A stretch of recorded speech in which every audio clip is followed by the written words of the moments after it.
بسم اللہ الرحمن الرحیم۔ السلام علیکم۔ 4 بڑی خبریں ہیں۔ ایک تو آپ کو دبئی میں اگر آپ کار لے رہے ہیں نہیں تو آپ کے لیے بہت بڑی، یا یو اے ای میں کہیں بھی کسی ریاست میں لے رہے ہیں تو اگر آپ اس پہ عمل نہیں کریں گے تو 3000 درہم جرمانہ اور 90 دن کے لیے آپ کی گاڑی کو بند کیا جائے گا۔ کیا ایسا ہے وہ بھی آپ کو بتائیں گے تاکہ آپ نقصان سے بچ سکیں۔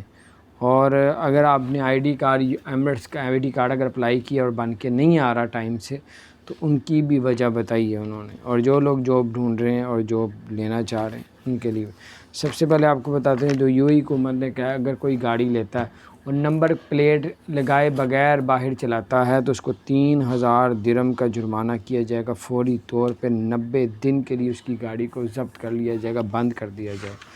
اور جو لوگ یو اے ای کے اندر جو ہے وہ کارڈ اپلائی کیا ہوا ہے وہ کارڈ نہیں بن کے آ رہا، نیا ورژن سافٹ ویئر کا کر رہے ہیں، پہلے سے اچھا کارڈ ملے گا، تو یہ وجہ ہے کارڈ اس لیے ڈیلے ہو رہے ہیں۔ تو کارڈ انہوں نے کہا بے فکر ہو جائیں، کارڈ آپ کو ضرور ملے گا لیکن تھوڑا سا لیٹ ہو گیا سافٹ ویئر کی وجہ سے۔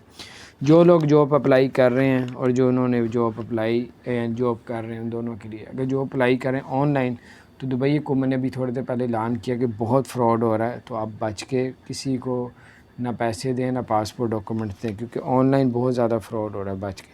جو لوگ کسی کمپنی میں کام کر رہے ہیں، کسی فیکٹری میں کہیں بھی کام کر رہے ہیں، اگر 48 گھنٹے سے زیادہ آپ سے لگاتار ڈیوٹی لی جاتی ہے تو آپ کو 1.5% سیلری دی جائے گی، یا چھٹی کے دن بلایا جاتا ہے تو 1.5% سیلری دی جائے گی، اگر نہیں دیں گے تو ان کو جرمانہ کیا جائے گا۔ تو یہ تھی بڑی خبر۔ اور جو لوگ جاب لینا چاہ رہے ہیں آن لائن تو آپ بالکل ہی نہ ڈھونڈیں، آن لائن بتایا جا رہا ہے بہت زیادہ فراڈ ہو رہا ہے۔ اپنے دوستوں کو بچائیں تاکہ اس فراڈ سے بچ سکیں۔ اپنا خیال رکھیں۔ چینل کو سبسکرائب نہیں کیا ضرور سبسکرائب کر دیں، بیل آئیکن پریس کر دیں تاکہ نئی سی اپڈیٹس آپ